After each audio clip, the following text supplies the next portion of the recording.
Welcome to Tyler's Tips. Today I'm going to be talking about the bounce.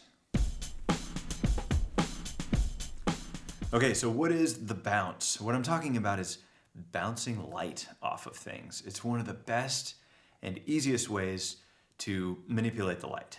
So this is going to be a quick tip, but here's the simplest form of the bounce is we bounce light in and flatten out the image. You see me looking down, I'm looking at the little monitor so I can sort of see what I'm doing here. So see how that completely erases the shadow on that side, or largely erases it? It really flattens out the light on my face, and see how it changes the whole character of the look of my face? And there we go, we have shadows again. So there you go, the bounce, this is what we use in the studio all the time. Simple bounce card.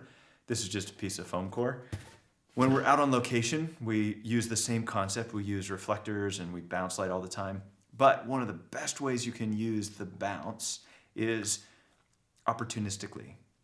So it took me a while to find a photo. I had to look around quite a bit to find a photo that had a really strong example of bounced light where the bounce itself was also in the photo. So it's not my favorite photo in the whole wide world, but here's a shot that I did while I was on a commercial job recently.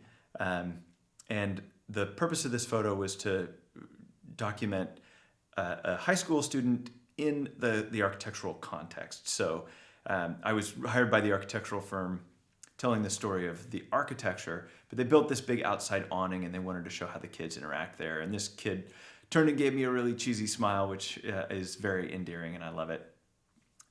But the main reason I want to show you guys this photo is that the only reason, in my opinion, that this really works, it would be so flat if it weren't for that powerful, intense, bouncing light off of that wall. It really lights up his face in kind of an interesting way.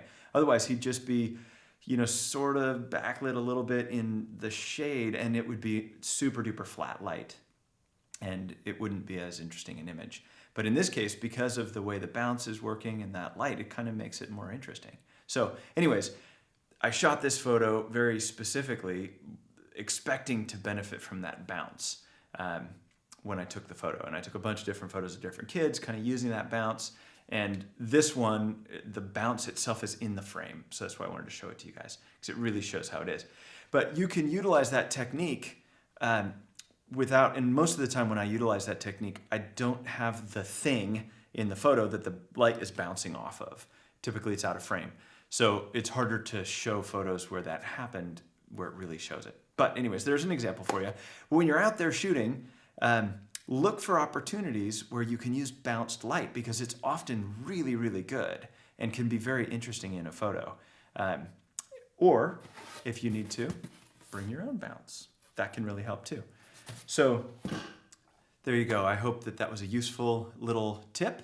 If you have any ideas or challenges that you'd like to hear me talk about with Tyler's Tips, shoot me an email and I'll work it into a future episode. Thank you for your time, and I look forward to the next one.